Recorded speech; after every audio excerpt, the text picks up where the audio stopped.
Hello and welcome to episode 19 of Pedz Game Shack. Today I have returning guest, Kerr9000. How you doing, dude? I'm alright, how are you? Yeah, I'm doing well, considering having the wisdom tooth removed on the other side of my mouth. Yeah, I'm a bit of pain actually, but alright otherwise. Goddamn dentists. Ruining my face. So what have you been up to recently, dude? Anything fun? Because obviously we'll talk about games and stuff, but you've been doing anything fun? Because I know you, well, for those who are unfamiliar with Kerr, you do like reviews on films and things. So you've been watching anything good recently? The last really good thing, in my opinion, I went and saw was Evil Dead Rise in the cinema. Absolutely loved it. I want to see that. I really want to see. I'm a big fan of Evil Dead series.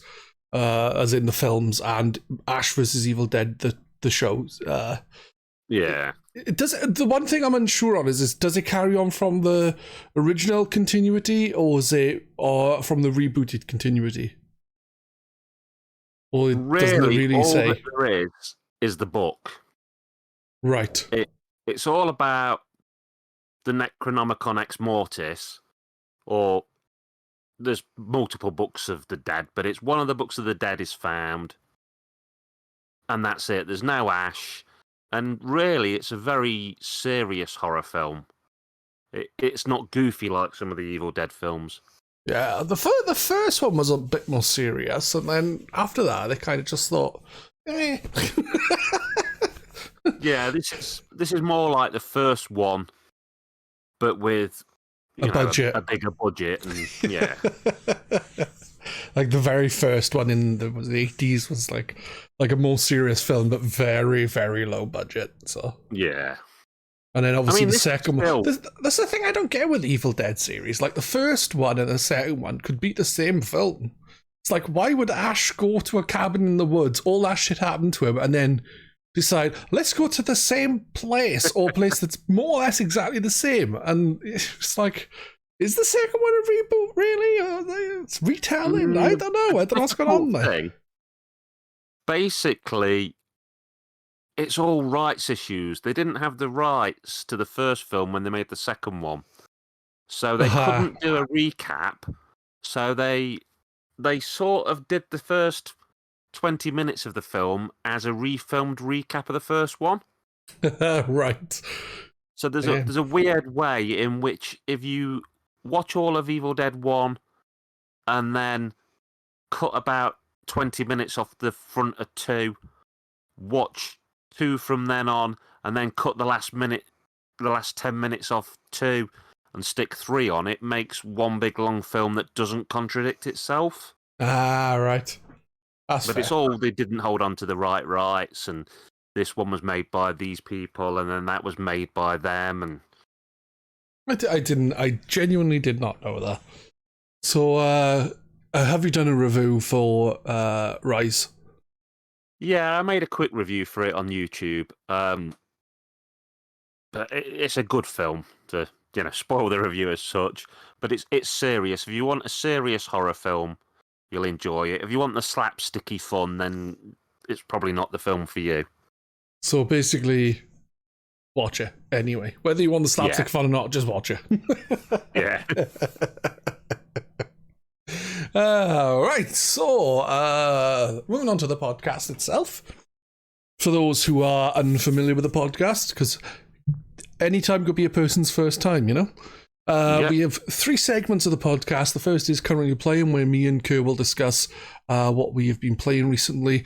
Though a lot of the time I don't talk about what I've been playing because there's plenty of stuff from the guest. So that's fine. Sometimes we do news. Top news, we call that segment, where we talk about some big news in the game industry. That's if I've A, been asked to look, or B, thought something that I have an interest in. Like there could be some things that come up and I'm like, I haven't really got much of an opinion on that, so I don't really mention it. And then we have the final segment called We Play Together, which we will be discussing the game that we have picked to play for the episode, which we both played not literally together, but together. so to speak. So, without further ado, let's move on to currently playing, and I would like to ask you, Kerr, what are you currently playing? I've been in one of them situations where I've been bouncing between a few things. I've been playing Fire Emblem Engage because I really like it, but I've not wanted to finish it, so I keep making a conscious effort to do a stage and then put it down and leave it. Which probably sounds weird, but I don't want to finish that game quickly. I want to slowly go through it over time. I'll be honest, it does sound particularly strange. It's like, yeah, I'll do one now. I can kind of get the mentality of taking your time, but to make sure you only do one level at a time and then no, I'm not touching it now. It seems a bit like, I don't know, a bit strange, but at the same time, I understand why people want to do it. And you putting some time into it, you could think about things that have happened. How are you enjoying Engage? Oh, I really like it. As far as I've seen so far, there's no romances in it like there was in earlier Fire Emblems and stuff. So the between stage bits isn't quite as good, but the actual strategy stage part is very enjoyable. Well, that's realistically what most people want. I'd say most people, because not everyone, but most people do. How do you play the game? Because I know they've, since Awakening, I think, maybe, they've done a mode where your character doesn't die, they just get injured for a little bit and then they can come back. Or do you play away if a character dies, they're permanently dead? Or do you do what I do when playing Fire Emblem games? A character dies, you then restart because you want to keep everyone alive, so it's kind of pointless having the normal mode because, you restart all the time. Take 20 days to get through one level.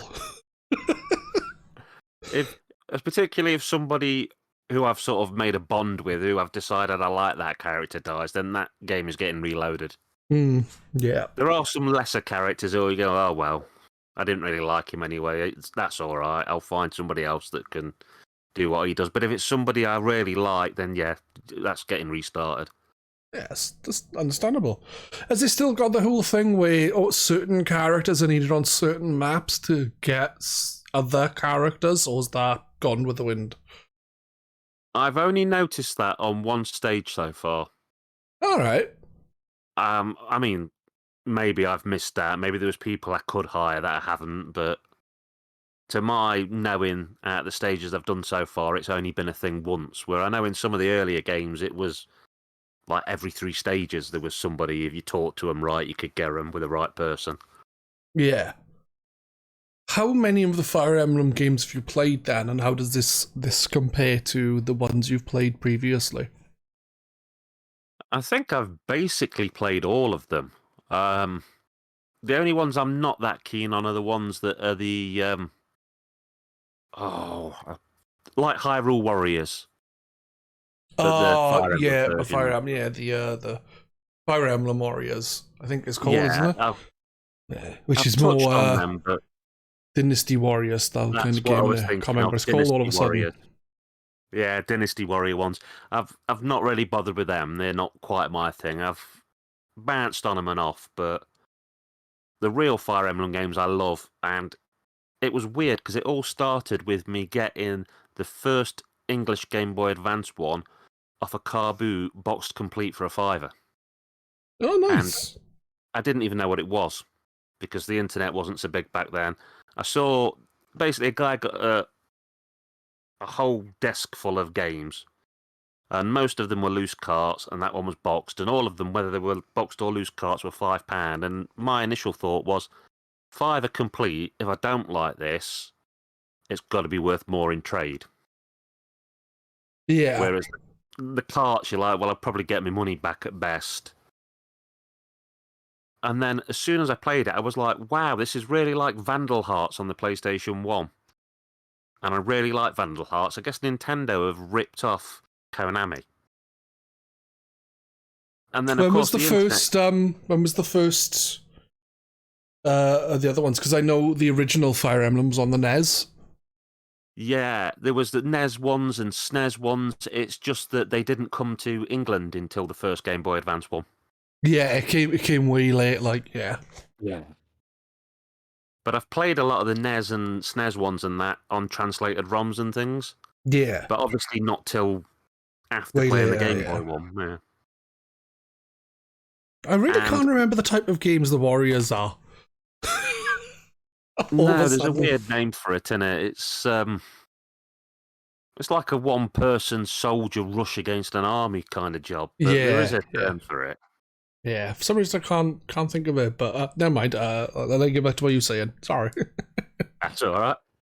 My two favourite Fire Emblem games of all time are the GameCube one and Awakening. I loved Awakening and the GameCube. What's Path of Radiance? Or Radiant Dawn? Path of Radiance. Path of Radiance, because Radiant Dawn's the Wii. It's the Wii, is it? I get that mixed up. I never got the Wii one. I'm gutted because it's so expensive to get now. About £90 second hand, isn't it? So yeah. I got it from Tesco's on day of release for £35. Because it was back in those days when Tesco's was like trying to undercut absolutely everywhere. Yeah, I remember that. With the 360 getting games quite cheap from Tesco. Muso Games, I think it is. That sounds right. Playing on my mind hours. Oh, I'm a terrible person. Awakening is the only Fire Emblem game I have finished because I really enjoy the Fire Emblem games, but where I refuse to let a character die and I have to restart a level over and over. It gets to the point where I just stop playing it because I probably played the same one level about 50 times and I've just given up. Because I refuse to let anyone die, which is stupid because part of the game is people die. You carry on without them, but, you know, I just can't do it, man. Awakening's actually dead interesting in that there's a mod for it called Fire Emblem Gay Awakening, which actually lets the characters have gay relationships and lesbian relationships. All right. Because a lot of people apparently had issue with the fact that Nintendo have never gone down that route, so somebody made a whole mod. And my daughter wanted to play it, so I had to jump through all kinds of hoops to find it and apply it. And yeah, I bet. Yeah, I've never really thought about that with Nintendo, actually. I don't think there is any representation in the games. To be like most of the games, I don't really think there's much of relationships in any way, shape, or form, and most story side stuff is kind of pushed to the side for gameplay elements more than story.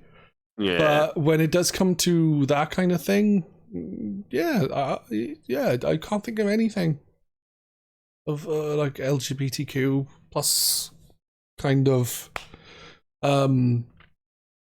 characters in Nintendo franchises, which is crazy. The only thing I can think of is Birdo, yeah, because Birdo is trans. Yeah. And that's about as... But, I mean, I'm not sure how that came about entirely, and whether it's not basically through errors in manuals and things saying they're male and then female, and... I think in the Japanese version of the game, it's like Doki Doki Panic, I think. Maybe. Like, it was originally... Birdo was male, but is female kind of thing, but, like, in the US, it was just like, yeah, Birdo's a woman. In Super Mario Bros. 2, but don't quote me on that, because, you know, my memory is awful. And also, you know, this game was from, like, when I was a young child. I'm pretty sure that Captain Rainbow game goes over it in more detail, but I never played it. In Japan. No, it only came out in Japan, and there's translations of it, but I could never get a patch translation, because I'd have loved to have played that. Because it's supposed to be... very strange, isn't it? Very weird. Like, yeah, it's supposed to be a weird game, and it has like background on different Nintendo characters, so I think it'll be interesting, but maybe someone will hear this and sort us out with a patched ROM or something. Maybe. So other than Fire Emblem, where else have you been playing it? I've played a bit of Advance Wars. Oh, the About Reboot 10 Camp. missions into Is it that. called Yeah. Reboot Camp? Yeah, that's the one. I mean, it's only 20 months late, so I was starting to worry it had never come out. Yeah. I totally get that. I get why it was delayed while with Russia invading Ukraine and the army being basically invaded. The country that's invading is basically like a fictitious version of Russia. Yeah. So it's kind of understandable why they were like, yeah, I think we should delay this. But yeah, I really like Advance Wars, and I think it's going to be hard to see where they go with Advance Wars now, because it's like if they were thinking about sales wise of like if this does really well, we can maybe bring back the franchise properly. Yeah. But with it being delayed for 20 months, I didn't realize it was that long. Is that going to have a massive effect on the sales, and therefore are they going to take into consideration that, or is it just we didn't do as well as we'd have hoped? I know digitally it was about 8th in the chart, but I'm not sure how it's done physically. Yeah. But it depends, doesn't it, whether they blame the delay or whether they just see any lack of sales as lack of sales. How deep they think about it, really. So I know a lot of people prefer Advance Wars to Fire Emblem, because I think it's the same company, isn't it? Yeah. You know, making both, but obviously they've been on doing Fire Emblem games for they haven't done a Advance Wars since the DS until now. Yeah, there was 2 on DS, wasn't there? I mean, that's another option.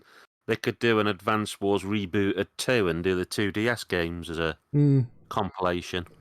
They should do a NES and SNES Wars as well. Oh, well, Famicom and Super Famicom Wars reboot as well. Yeah. And there was Battalion Wars on the Wii, I think. Yeah. I'm Battalion Wars 2, but I think that was Wii U, wasn't it? Is that Wii U? I'm not or sure. Was Battalion Wars? Was Battalion Wars on the GameCube and Battalion Wars Wii was the sequel? That's it. That's it. GameCube and Wii, I think. Yeah. Yeah, Advance Wars is like obviously the first time I played Advance Wars was on the GBA, and I remember really liking it. But again, is a game I never finished because I'm awful for finishing games, especially back when I was younger. I think when I played that, I was probably like a teenager, and then I was just awful for finishing games because it'd be like, oh. Right, a new game's coming out. I want to play the new game, and that's what I've always been like. Unfortunately, I think as well when you do the sort of online reviews and podcasts and things, you're very aware that things are always changing and there's always releases, and you'll try and play as much as possible so that you can review things and talk about things. And sometimes that does lead to you leaving stuff even if you're enjoying it. Yeah, exactly. I wouldn't disagree with you there, man. So how far have you gone into Advance Wars? About 10 missions into that. I got it the day of release, but I've been watching a lot of films and I've been watching, rewatching House MD. Oh, House, yeah. I was thinking of House MD. I was thinking it was some sort of like DJ or something, but that's an MC. House MD is in the Hugh Laurie. Yeah, Hugh Laurie. Yeah, I really liked House. I didn't watch it, and like when it came out, I watched it way later. Only a couple of years back, and I watched it back every episode back to back practically, and ended up really liking it. Yeah, I mean, it's just a great show. It did make me think whether there's ever been a House game, and I do think there was one on the DS. I'm not entirely sure, but because there was sort of a medical... There was Trauma Center 1 and 2 on the DS that were quite popular, and then I know there was like a few budgety Trauma Center rip-offs. Yeah. And something keeps telling me there's a House one, so... Oh, I didn't know I'll have that. to look that up. That would be Or pretty funny. Possible. Might just be wishful thinking. Could be. House is good. It would be very different though, because like like trauma center is all about surgery and that kind of thing, whereas House, the show obviously, is about diagnosing rare conditions and mysterious illnesses, that kind of thing. I think it'd be more puzzly, Leighton-y sort of fied. Be looking for clue type things to work stuff out. Yeah, that makes sense. Did you play Advance Wars back when it came out on the GBA then? Yeah, I had 1 and 2 on the GBA. And I played them both. And I played Dual Strike on the DS. And then I got the second DS one, the name of which I think might be Deadly something, a lot later, and I never played that one. So that's the one I probably should dig out the drawer and have a look at. Did you finish the original game? Are you like enjoying going back to it with the rebooted series, or Reboot Camp is called it, so the remake? And I remember enjoying it when I played it back in the day, and I know I'm enjoying this one now, but the only thing is, lots of people are talking about the differences between them. I actually think I left it alone so long, I couldn't tell you the difference. I didn't know there was any differences apart from a visual thing. I think it is mostly the visuals, but I'm just really not sure, because it's actually a game that I've left alone long enough that I completely didn't remember it. Yeah. Other than, the vague hint of what it is. Whereas there are some games that I have sort of picked up again and again and again, like, Mario Bros. 3, I've played that every other year. So if they re-released that, I'd be able to point out, like, everywhere where something's changed. Makes sense. Yeah, and Super Mario Bros. 3 is better than Super Mario Bros. World. Oh, I don't know. I've got a soft spot for World. But... Yeah, same here, but Super Mario Bros. 3, man. I just better than World. Definitely. I know I'd take 3 or World, or even 1 or 2 over 64, which I think is probably a rare viewpoint, because lots of people seem to love 64, and it's a decent game, but I don't have that nostalgia for it. Yeah, when I think I've said on the podcast before, and to people before, when I originally played Super Mario 64 back on the N64, I was like, this is okay, I guess. And it wasn't until I played the DS version that I actually finished the game, and I seem to enjoy it more there. For some reason, I just didn't get that into 64. I much preferred Galaxy. Oh, I did. I really preferred Galaxy. I liked Sunshine as well, but Sunshine was weird because I brought that at release. Yeah. Fell off it, didn't bother with it. And I had some kind of stomach bug or something like 6 months later and picked it up because I'd got nothing else. I'd finished everything else, couldn't leave the house to get out. And I couldn't put it down. And bombed through the whole thing and loved it.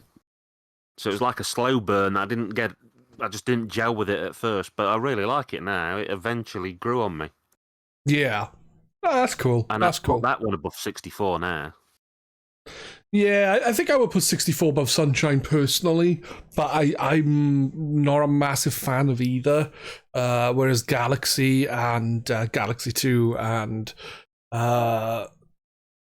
Odyssey, I would rate miles above them personally. And Super Mario Bros. 3 as well. Loved Super Mario Bros. 3. Is there anything else you've been playing on top of Advance Wars and Fire Emblem? Just the usual little bits of stuff, like a little bit of Fortnite, but I think I've played the least of this season of any sort of recent season of it. Maybe I'm falling off it a bit, or I've just been busy with other things. Yeah, probably it. I haven't played it that much, but I've been so busy, I haven't had a chance to do bloody more or less anything when it comes to games. Like, I did start doing stuff again, and then things came up with like kids with the school and stuff like that, and then doctors and hospitals, and then I had to have teeth out, and it's like, ugh, give me a break. Nah, there's always something that comes up to get in the way. Yeah, definitely. Okay, we'll talk some top news. Yeah, okay, cool.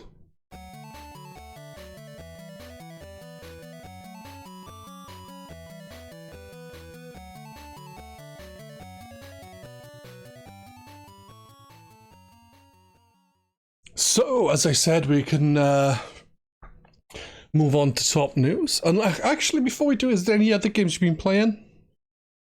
Just to make sure there's nothing else you want to talk about? Yeah, not that I can think of. Okay. So, top news. The biggest news thing I can think of right now is Microsoft buying Activision Blizzard King. Yeah. For approximately $70 billion US, which I think is about 50 something or 60 something million Great British pounds.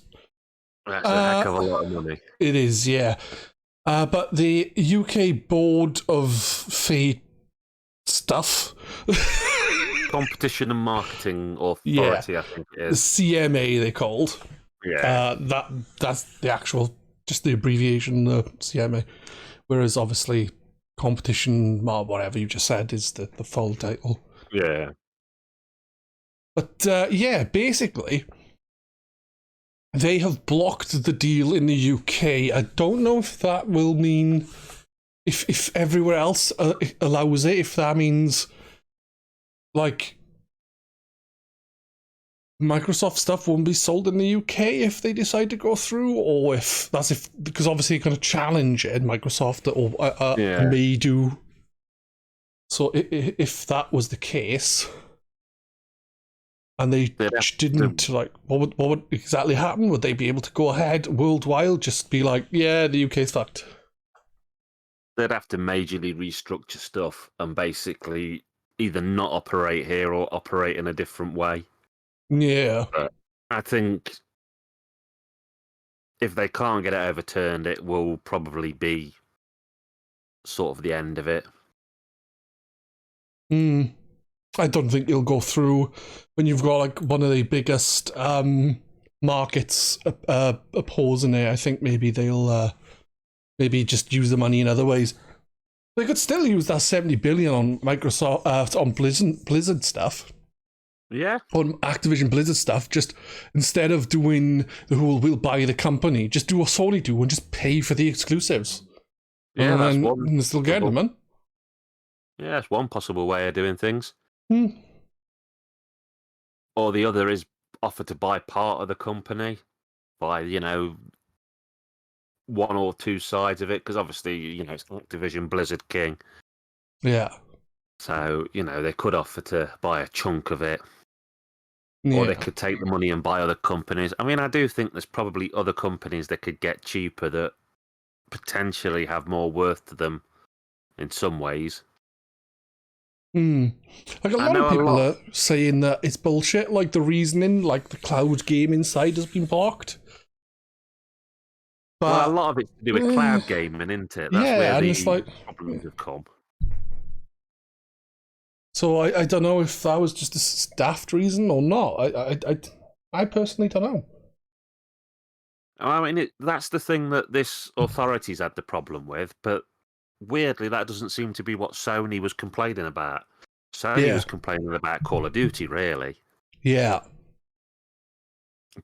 And it's a weird situation because Call of Duty is something that attracts masses and masses of casual players, but I couldn't really give a monkeys about it. Exactly. But for me personally, it's like I don't really give a shit, but I guess the concern for the general consumer, including us, is if all the companies start getting bought up by the corporations, then there's going to be less competition and less getting everywhere, more like gatekeeping in certain ways. So, like, I can understand it from that perspective. But like generally speaking, like, do I care if Activision Blizzard King were part of Microsoft? For like, oh, I wouldn't get COD on PlayStation. Like, no, I couldn't give a shit. I got both a PlayStation and an Xbox. Yeah. So I would get it in that respect. But also, I don't play COD, so I don't care. And there's not really much in the Activision lineup that I can see that I would care about, unless they've got loads of dead IP that might get brought back. But then looking at like they've like Microsoft have got Ray, they haven't brought anything back from Ray's back catalogue. The biggest game at the moment is Sea of Thieves, and that was a new game. It wasn't like an old franchise that have come back. I think a lot of the things where they've brought Rare franchises back, they've not let Rare do them. They brought Battletoads back, and I think that's by somebody else. Same with Perfect Dark. I think Killer Instinct, when that came back, it was someone else. Yeah.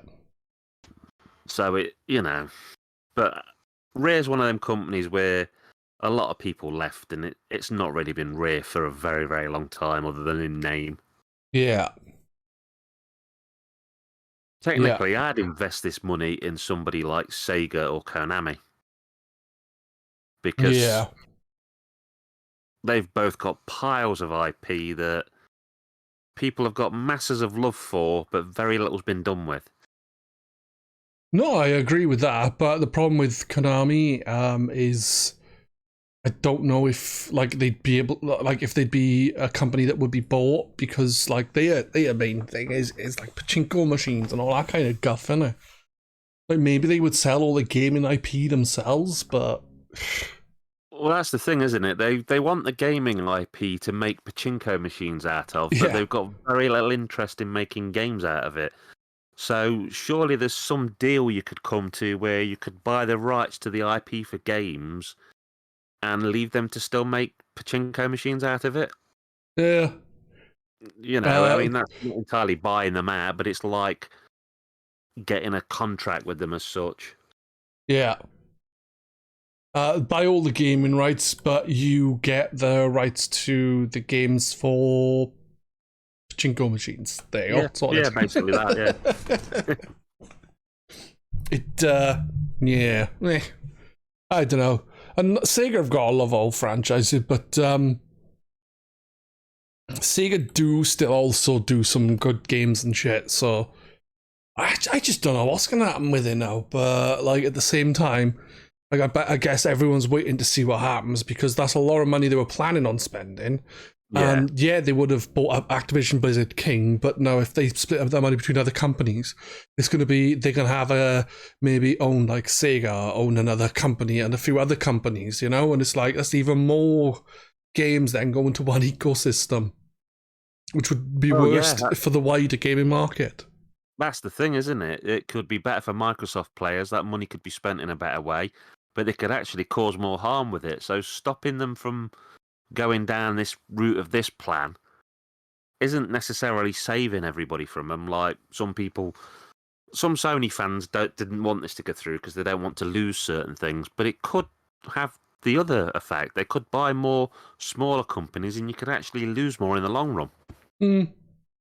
Yeah, something I'll keep my eye on, but at the same time, it's like, is much going to change? What is going to change from this?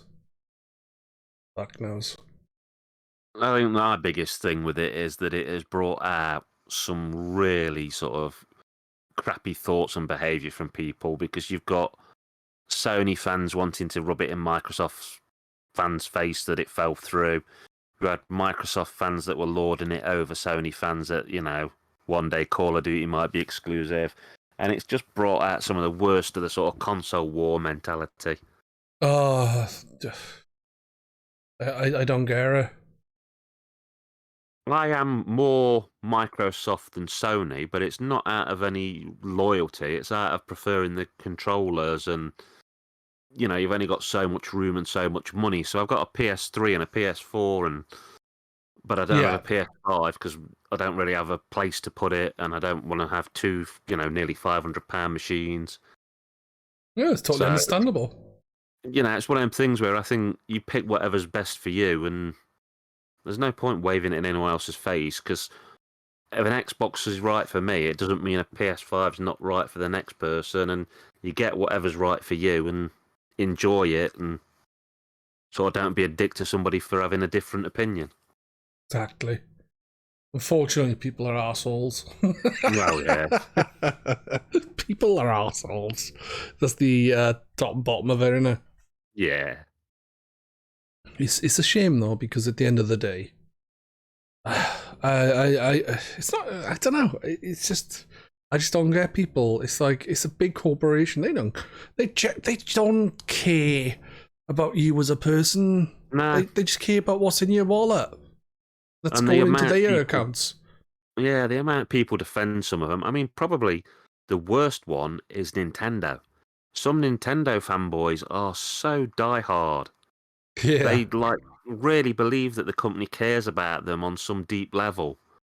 And no, not at all. It's a money-making business. And I love Mario, I love Zelda, I love all the games. But it's a company. Yeah. Couldn't disagree with you there. I can see with like water and stuff that like people could see a bit more there, where you have like the president of the company going, do you know what, like our console isn't doing great, I'll take a pay cut and up my own salary. That's actually pretty good, because you don't hear of other things doing it. They just sack a lot of people and fucking give themselves more. Oh yeah, I mean, hats off to him. That was a really sort of ballsy move, and not many people would make it. Yeah, so you can kind of see where people are coming from with certain things like that, but that's doesn't necessarily mean that they care so much about like the people themselves. It could be that they care about keeping the company afloat or wherever else. You never really know, but when it comes to things like that. But at the end of the day, the bottom line is they need to be making a profit, and everything that goes into that is trying to get your money. It's whatever the company is. It's the point of a business.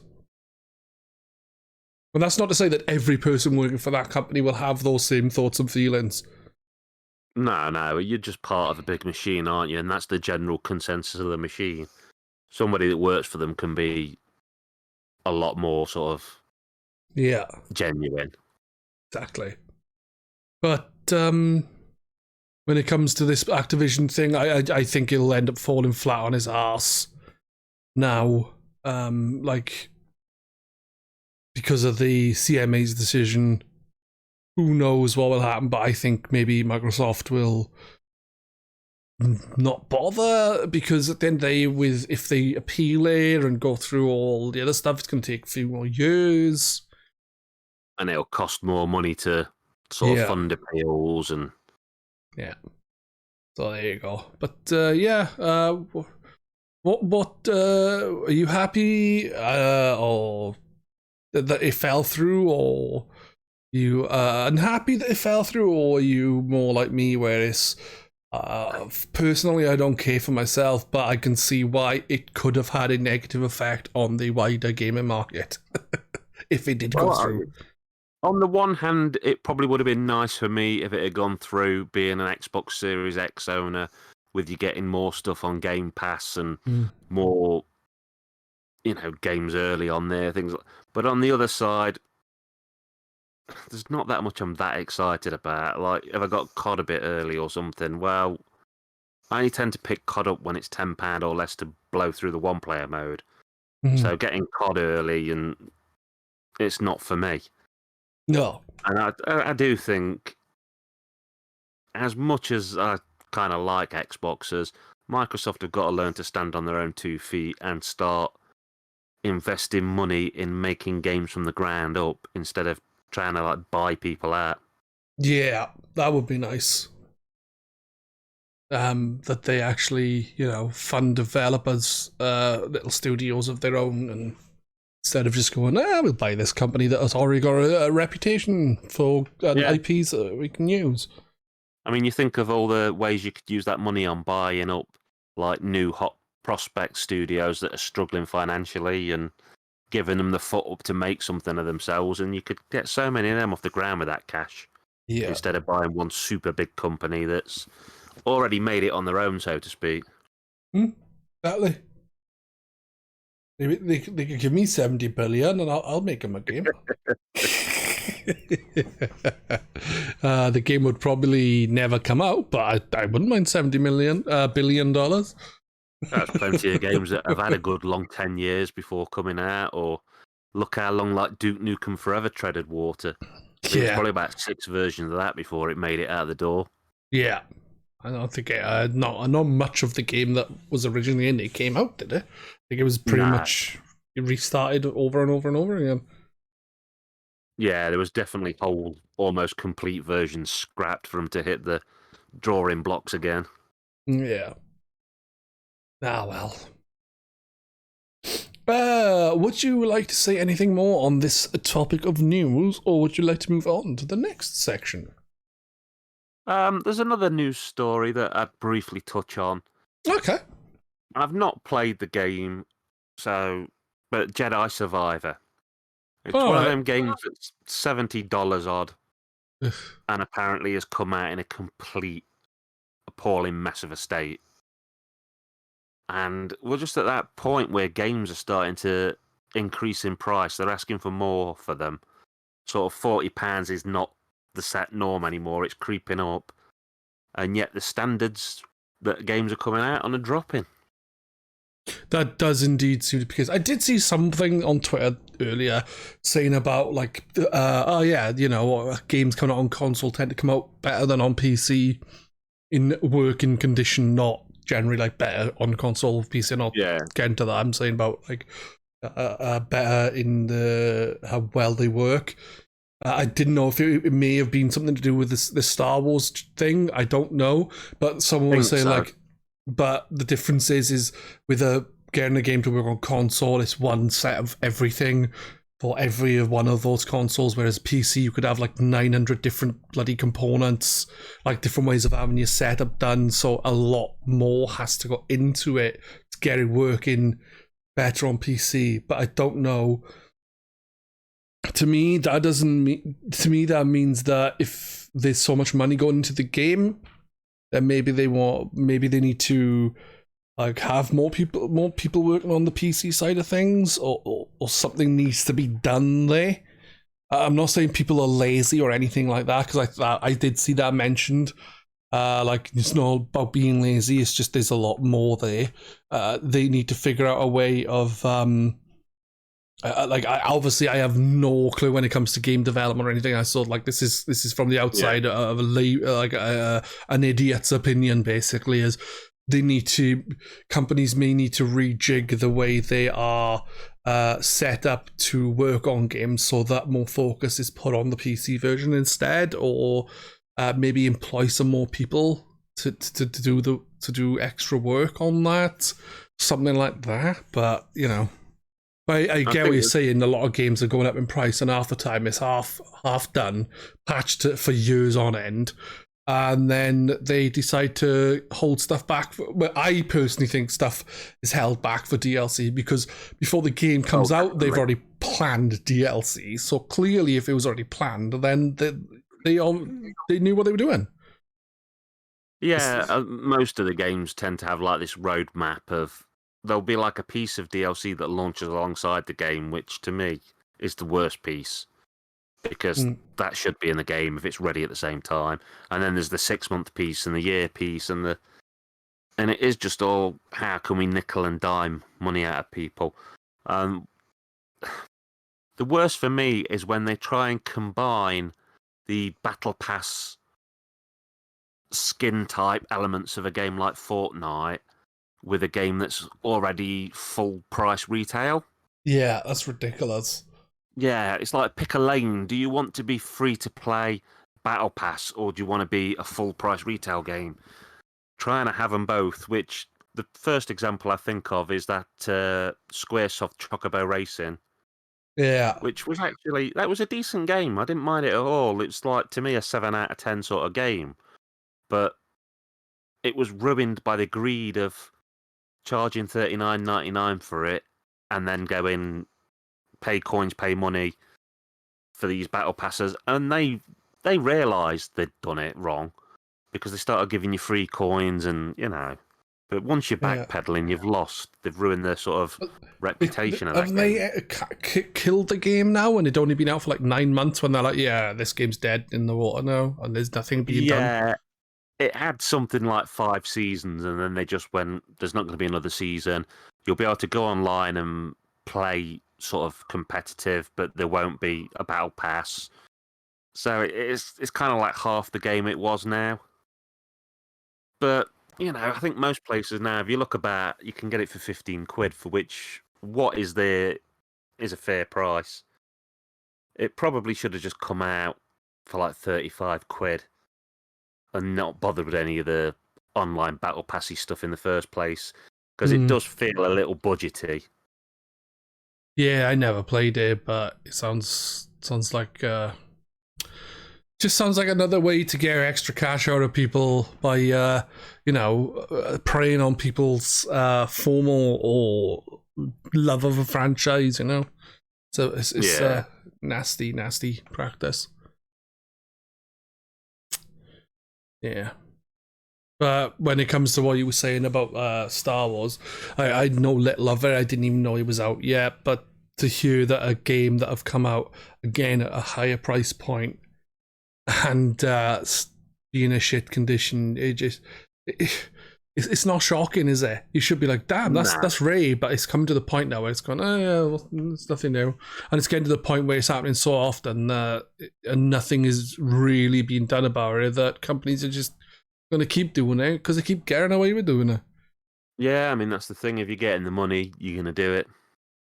Yeah, that's the simple way to put it. And there's been Assassin's Creed games released where people's faces drop off and people paid for them, and with minimal moaning, really. Yeah, Unity that was one, I think. Yeah, I think I picked that up, but I picked that up cheap like a while afterwards, where a lot of the glitches were sorted. Oh, there was one point when that was on CD keys for something like 49p. And so many people were jumping on it. And like you said, by the time it was that cheap, it was largely repaired. Yeah. The one thing I will say, though, is, obviously, it will, mileage varies on this, but a game where you have some visual glitches like that is not too bad, because the performance, I think, was okay. It was just you have some visual issues. Yeah. So that's not too bad. But when you have a game that is running badly, you have game-breaking bugs and things like that, then it's a much bigger issue in my eyes than, like, a face missing is fucking weird and a bit freaky. But, like, getting, I don't know, stuck in the floor, which happened to me in Unity. I got stuck in the ceiling, had to restart stuff. Dear. That is more of an issue. I remember in one mission, I actually posted tweeted the video out. It was one of the very first things I tweeted from my Xbox One, was in Unity. I had to do a mission where I was listening to some people talking, and I jumped into a outhouse, and I was listening to the conversation, and all of a sudden I just fell through the floor into the ether. It's like, what the hell's going on here? Silly games. I mean, some of it, I suppose, is a side effect of how complicated games are now. When things are as big as stuff like Oblivion and all that, Skyrim open world things, you're going to have more mess ups because you can't play test every single possibility of what if this person has this item, runs there, and this enemy goes there. There's too many calculations. Yeah. Something it doesn't help when you have companies working their asses off with major crunch, doing stupid hours, because the shareholders are like, yeah, get this game out as quick as possible, instead of being like, no, obviously more time needs to be put into it. It's just crazy, really. Like, obviously, more time and money needs to put into certain things, but obviously that can't happen because people have deadlines, and I'm not saying that's right.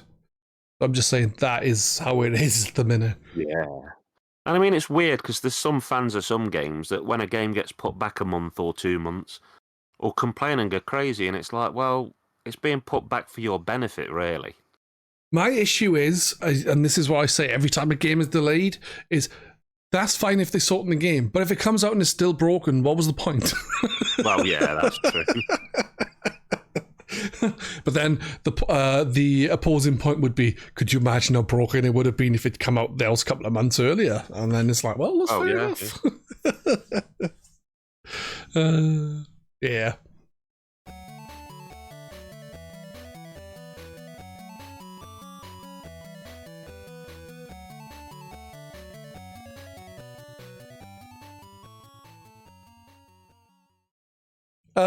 Shall we move on to the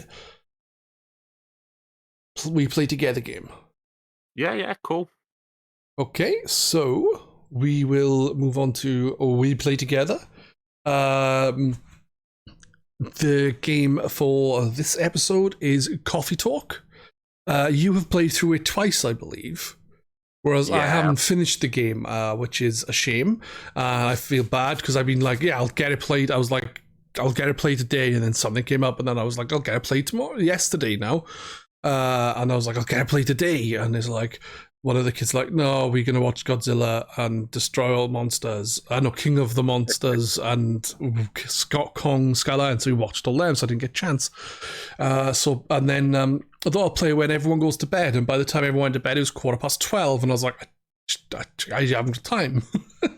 And then today I was going to do the same, and I managed to play for a bit, and then like I only managed to put in like an hour or so I didn't get really far into it, but I was enjoying it. So what I think I'm going to do is because I know it's a short game and it's pretty chill, I might jump on it after we finish here.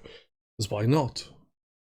Yeah, I mean, that's the first thing I'd say about it. It is what I suppose people nowadays are using the phrase a cozy game. Yeah. You don't really need all of your brain. If you're a bit tired, you've finished work, or you can put it on and take it at your own speed. I mean, I suppose the easiest way to explain what it is, it's sort of a visual novel, really, isn't it? Yes. Did you make coffee in? Yeah. I was going to say that you go through people talking and them telling you their life problems, and then you make coffee. And the making coffee is sort of the gamey bit. Yeah, and it's not exactly complex. You just pick one of up to 3 ingredients, and that's it from what I've seen so far. Very early on. But it's weird because, like in other visual novel-esque games where people will ask you questions, and whether you answer in a nice way, horrible way, or indifferent way changes their relationship to you, what happens with characters is actually affected by the coffees you serve them. Ah, right. Damn. If you get their order right, that like takes the story down one path, and if you get their order wrong, it takes it down another path. So it is a game that's actually quite replayable, because even if you've got it right, you might want to cock it up on purpose to see what happens different. Yeah. I didn't know that. No, it doesn't really seem to like kind of tell you. That's more something you realise if you've played it more than once. Particularly if there's something you've got wrong the first time that you've corrected the second time. That's cool. I like the sound of that. I'm not sure how much of this you'll have really seen, but to me, it's a bit of a weird comparison here, but the game made me think of like the original Star Trek series, in the fact that when you watch the old Star Trek, you got aliens whose half the face was black, half was white, and they were arguing with other aliens who had the reverse face. But really, it was all about racism and sexism, and you know what I mean? You used aliens as a way to tell stories that had a deeper meaning, but where other people could watch it and shallowly just think it was sci-fi. if they didn't really want to engage with it. Yeah. And to me, that's what this game does with, like, you having vampire customer, a werewolf customer, an elf, a succubus. Yeah. You know, really, if you strip the sci-fi out of it, well, fantasy in this case, it could be a white guy, black guy, white woman. You know what I mean? It's... Exactly, yeah. Yeah, well, when it started, I didn't know anything about the... I just assumed it was a game where you're in a coffee shop doing stuff. I didn't realise that it was all, like, fantasy monsters and stuff in there. So when, like, this intro starts, it's like, the race wars are over. I was like, what the fuck? The Great Race Wars. I was like, what the fuck is this? And then I noticed, like, one of the characters is, like, a demon or something in the background. I was like, right. Like, elves and stuff. I was like, what the fuck is Viper on? I was like, should I be playing this game? But yeah, then I was like, right, yeah, I get it. It's about, but it is like an analogy of real life. I don't know if that's the right term, but of real life racial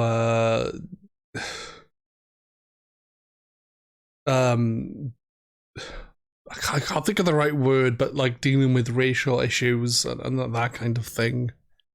From the seams of what I've played so far, like I've not done a lot. Like the part I'm currently on, where I had to stop, 'cause I had to go make gravy and stuff. When I was on earlier, I was in the middle of a conversation with like a police officer, a cat person, and two other people. Well, one other person, because the other person who was there was like an orc or something, and they just left randomly. They're like, "Oh, thanks for the coffee," and left. So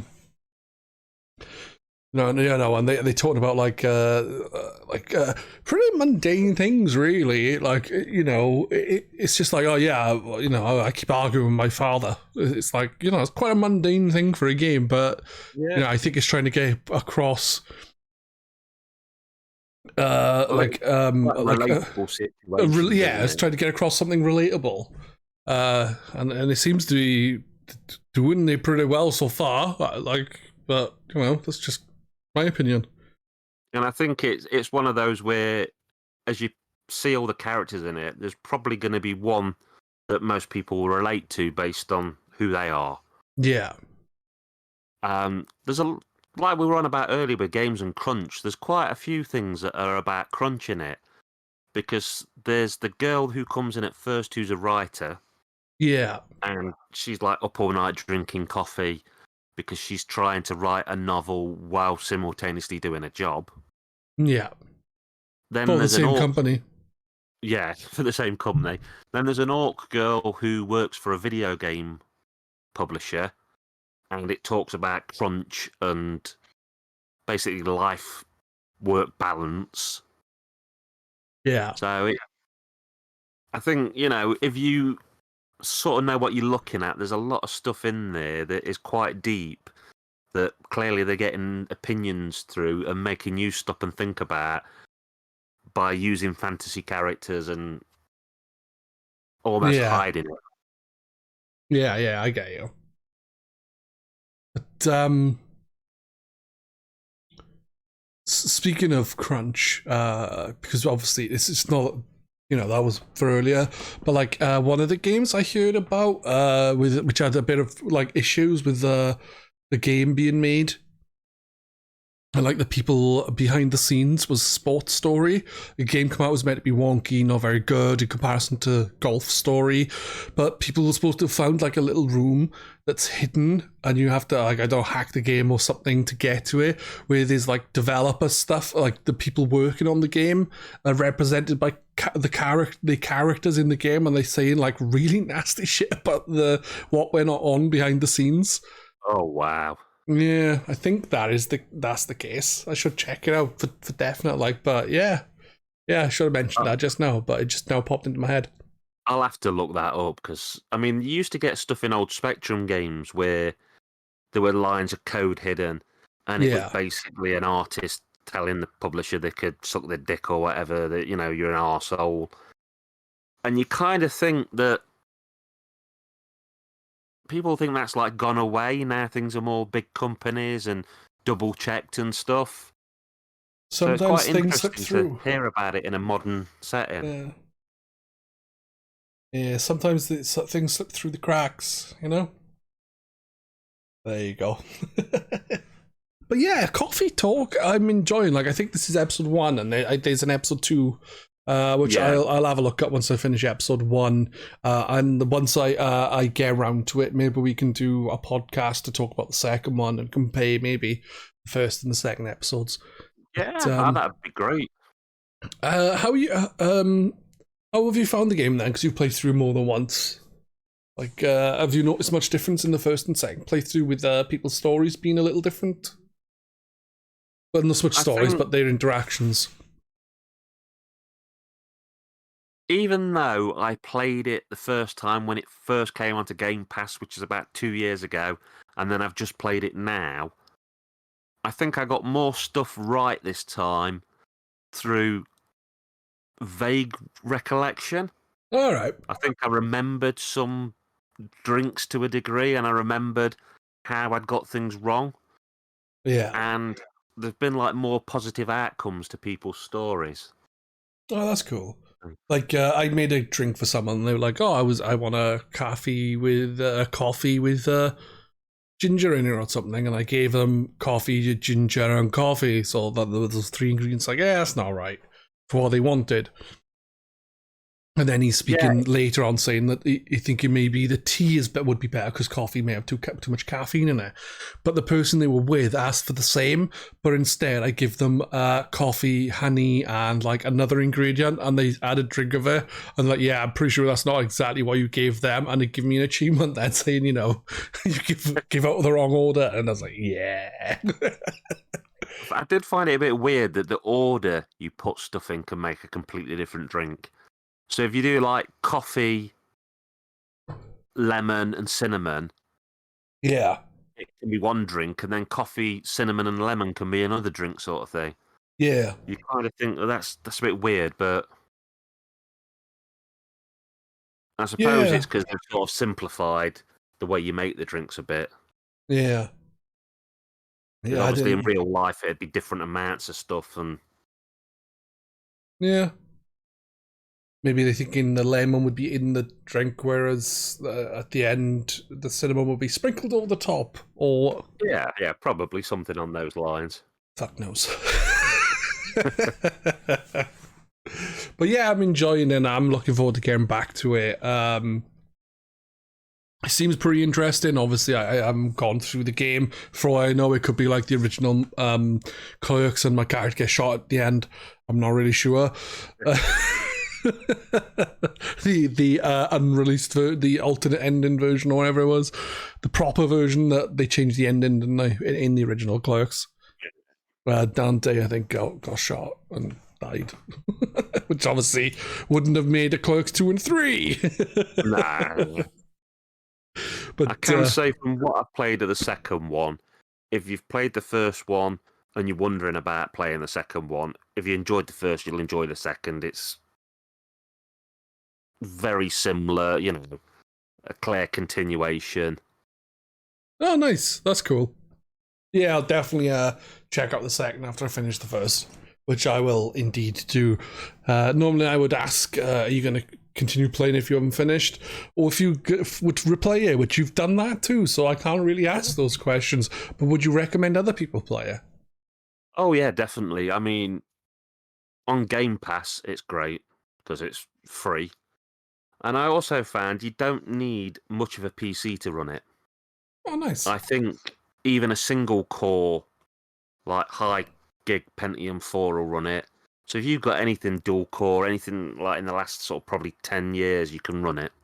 Oh, that's cool. It's about £15, I think, if you buy it, or something around that. That's not bad. Not bad at all. And I do think probably on a Switch it'd be quite nice. I mean, I've been playing it on Xbox and laptop because of the fact of it being free.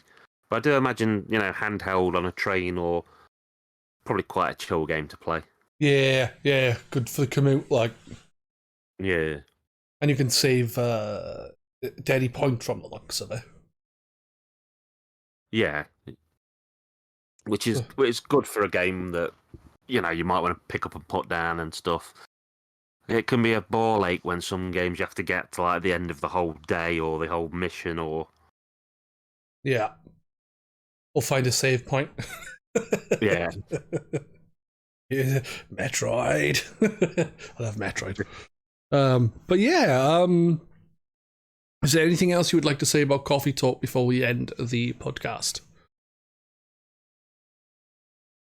Yeah, probably. I think I've probably touched on most of it.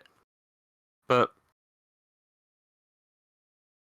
I'd say if you've got friends who you're trying to get into gaming, or you think they've got an unusual gaming taste, or with it being a little bit different and slow and being able to not really be rushed, it's probably quite good for people like that.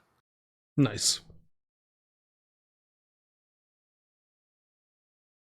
Right, that is going to be the end of the podcast. I will say that I will continue with Coffee Talk and look at Coffee Talk too. But before we end, would you like to plug anything, like your YouTube channel or anything like that? Oh yeah, definitely. I'm on both YouTube and TikTok as Kerr9000. And I'm on Twitter as Kerr9000 blog. I make lots of horror reviews, lots of game reviews. That's about it. If you've enjoyed this and you've enjoyed the sound of my voice, you'll probably enjoy those. And thank you for having me on. Yeah, no problem, dude. It's always a pleasure. And hopefully we will get to Coffee Talk episode 2 soonish. Because it would be nice to get back to discuss it. But that's going to be us saying goodbye. I would like to thank everyone for listening and see you soon. And again, thank you for taking part, dude. Yep, thank you very much. And thanks everyone for listening. Bye. Bye-bye.